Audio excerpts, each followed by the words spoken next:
गरुड़ जी ने कहा, हे केशव, नरक से आया हुआ जीव माता के गर्भ में कैसे उत्पन्न होता है?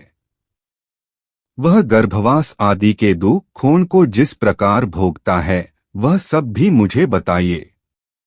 भगवान विष्णु ने कहा, स्त्री और पुरुष के संयोग से जैसे मनुष्य की उत्पत्ति होती है उसे मैं तुम्हें कहूंगा। ऋतुकाल के आरंभ के 3 दिनों तक इंद्र को लगी ब्रह्महत्या का चतुर्थांश रजस्वला स्त्रियों में रहता है। उस ऋतुकाल के मध्य में किए गए गर्भाधान के फलस्वरूप पापात्माओं के देह की उत्पत्ति होती है। रजस्वला स्त्री प्रथम दिन चांडालिनी, दूसरे दिन ब्रह्मभातिनी और तीसरे दिन रजकी धोबिन कहलाती है। नरक से आए हुए प्राणियों की ये 3 माताएं होती हैं। दैव की प्रेरणा से कर्मानुरोधी शरीर प्राप्त करने के लिए प्राणी पुरुष के वीर्य का आश्रय लेकर स्त्री के उदर में प्रविष्ट होता है। एक रात्रि में वह शुक्राणु कलल के रूप में, 5 रात्रि में बुदबुद के रूप में, 10 दिनों में बेर के समान तथा उसके पश्चात मांसपेशियों से युक्त अंडाकार हो जाता है। 1 मास में सिर, 2 मास में बाहु आदि शरीर के सभी अंग, तीसरे मास में नख, लोम, अस्थि, चर्म तथा लिंगबोधक छिद्र उत्पन्न होते हैं। चौथे मास में रस, रक्त, मांस, मेदा, अस्थि, मज्जा और शुक्र ये 7 धातुएं तथा 5वें मास में भूख प्यास पैदा होती है।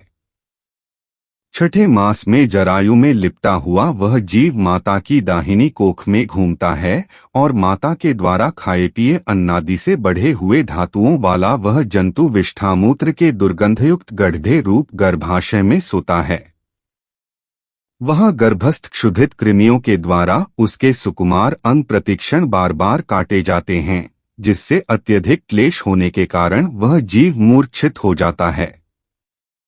माता के द्वारा खाए हुए कड़वे, तीखे, गरम, नमकीन, रूखे तथा खट्टे पदार्थों के अति उद्वेजक संस्पर्श से उसे समूचे अंग में वेदना होती है और जरायु अर्थात झिल्ली से लिपटा हुआ वह जीव आंतों द्वारा बाहर से ढका रहता है।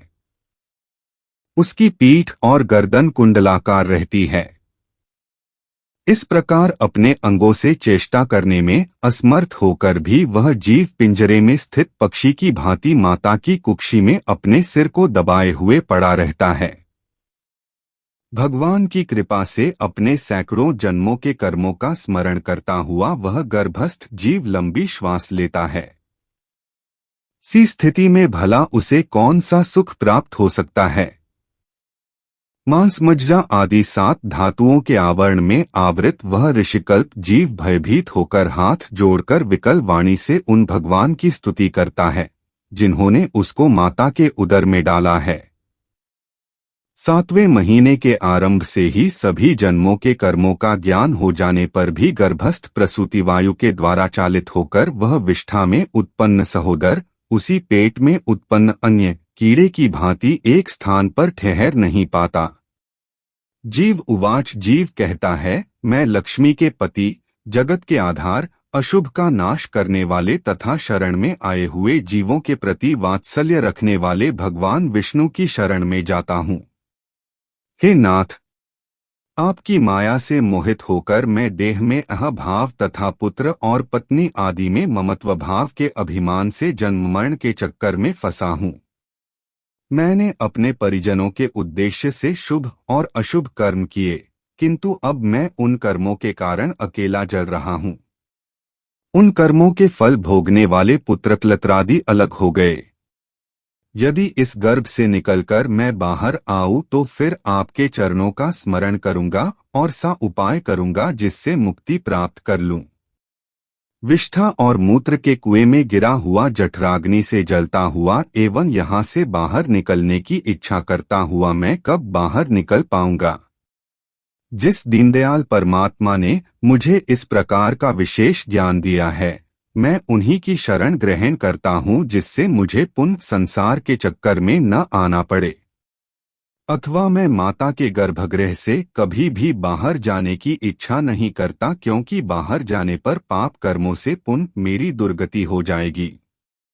इसलिए यहाँ बहुत दुख ख की स्थिति में रहकर भी मैं खेदरहित होकर आपके चरणों का आश्रय लेकर संसार से अपना उद्धार कर लूंगा। श्री भगवानुवाच श्री भगवान बोले, इस प्रकार की बुद्धि वाले एवं स्तुति करते हुए 10 मास के ऋषिकल्प उस जीव को प्रसूति वायु प्रसव के लिए तुरंत नीचे की ओर ढकेलता है। प्रसूति मार्ग के द्वारा नीचे सिर करके सहसा गिराया गया वह आतुर जीव अत्यंत कठिनाई से बाहर निकलता है और उस समय वह श्वास नहीं ले पाता है तथा उसकी स्मृति भी नष्ट हो जाती है। पृथ्वी पर विष्ठा और मूत्र के बीच गिरा हुआ वह जीव मल में उत्पन्न कीड़े की भांति चेष्टा करता है और विपरीत गति प्राप्त करके ज्ञान नष्ट हो जाने के कारण अत्यधिक रुदन करने लगता है। गर्भ में, रुग्णावस्था में, श्मशान भूमि में तथा पुराण के पारायण या श्रवण के समय जैसी बुद्धि होती है वह यदि स्थिर हो जाए तो कौन व्यक्ति सांसारिक बंधन से मुक्त नहीं हो सकता। कर्मभोग के अनंतर जीव जब गर्भ से बाहर आता है तब उसी समय वैष्णवी माया उस पुरुष को मोहित कर देती है। उस समय माया के स्पर्श से वह जीव विवश होकर कुछ बोल नहीं पाता, प्रत्युत शैशवादी अवस्थाओं में होने वाले दुख खून को पराधीन की भांति भोगता है। उसका पोषण करने वाले लोग उसकी स्थिति इच्छा को जान नहीं पाते। अत प्रत्याख्यान करने में असमर्थ होने के कारण वह अनभिप्रेत अर्थात विपरीत स्थिति को प्राप्त हो जाता है। स्वदज जीवों से दूषित तथा विष्ठामूत्र से अपवित्र शया पर सुलाए जाने के कारण अपने अंगों को खुजलाने में, आसन से उठने में तथा अन्य चेष्टाओं को करने में वह असमर्थ रहता है। जैसे एक कृमि दूसरे कृमि को काटता है उसी प्रकार ज्ञानशून्य और रोते हुए उस शिशु की कोमल त्वचा को डांस, मच्छर और खटमल आदि जंतु व्यथित करते हैं। इस प्रकार शैशवावस्था का दुख भोगकर वह पौगंडावस्था में भी दुख ही भोगता है। तदंतर युवावस्था प्राप्त होने पर आसुरी संपत्ति, दंभ, घमंड और अभिमान तथा क्रोध, कठोरता तथा अज्ञान ये सब आसुरी संपदा लेकर उत्पन्न हुए पुरुष के लक्षण हैं को प्राप्त करता है। तब वह दुर्व्यसनों में आसक्त होकर नीच पुरुषों के साथ संबंध बनाता है और वह कामलंपट, प्राणी शास्त्र तथा सत्पुरुषों से द्वेष करता है। भगवान की माया रूपी स्त्री को देखकर वह अजितेंद्रिय पुरुष उसकी भाव भंगिमा से प्रलोभित होकर महामोहरूप अंधतम में उसी प्रकार गिर पड़ता है जिस प्रकार अग्नि में पतंगा, हिरन, हाथी, पतंगा, भौरा और मछली ये पांचों क्रमश शब्द, स्पर्श, रूप, गंध तथा रस इन 5 विषयों में एक एक में आसक्ति होने के कारण ही मारे जाते हैं। फिर एक प्रमादी व्यक्ति जो 5 इंद्रियों से 5 विषयों का भोग करता है वह क्यों नहीं मारा जाएगा। अभीप्सित वस्तु की अप्राप्ति की स्थिति में अज्ञान के कारण ही क्रोध हो आता है और शोक को प्राप्त व्यक्ति देह के साथ ही बढ़ने वाले अभिमान तथा क्रोध के कारण वह कामी व्यक्ति स्वयं अपने नाश हेतु दूसरे कामी से शत्रुता कर लेता है। इस प्रकार अधिक बलशाली अन्य कामीजनों के द्वारा वह वैसे ही मारा जाता है जैसे किसी बलवान हाथी से दूसरा हाथी। इस प्रकार जो मूर्ख अत्यंत दुर्लभ मानव जीवन को विषयासक्ति के कारण व्यर्थ में नष्ट कर लेता है उससे बढ़कर पापी और कौन होगा। सैकड़ों योनियों को पार करके पृथ्वी पर दुर्लभ मानव योनि प्राप्त होती है।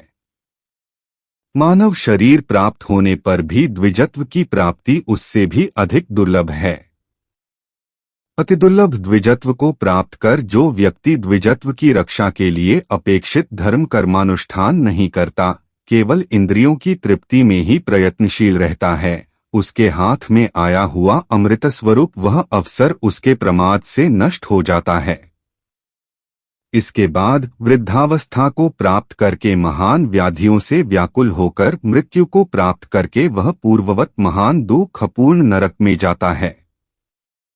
इस प्रकार जन्म मरण के हेतुभूत कर्मपाशों से बंधे हुए वे पापी मेरी माया से विमोहित होकर कभी भी वैराग्य को प्राप्त नहीं करते। हे ताक्ष्य, इस प्रकार मैंने तुम्हें अंत्येष्टि कर्म से हीन पापियों की नरक गति बताई। अब आगे और क्या सुनना चाहते हो। इस प्रकार गरुड़ पुराण के अंतर्गत सारोद्धार में पाप जन्मादिदु खनिरूपण नामक छठा अध्याय पूर्ण हुआ।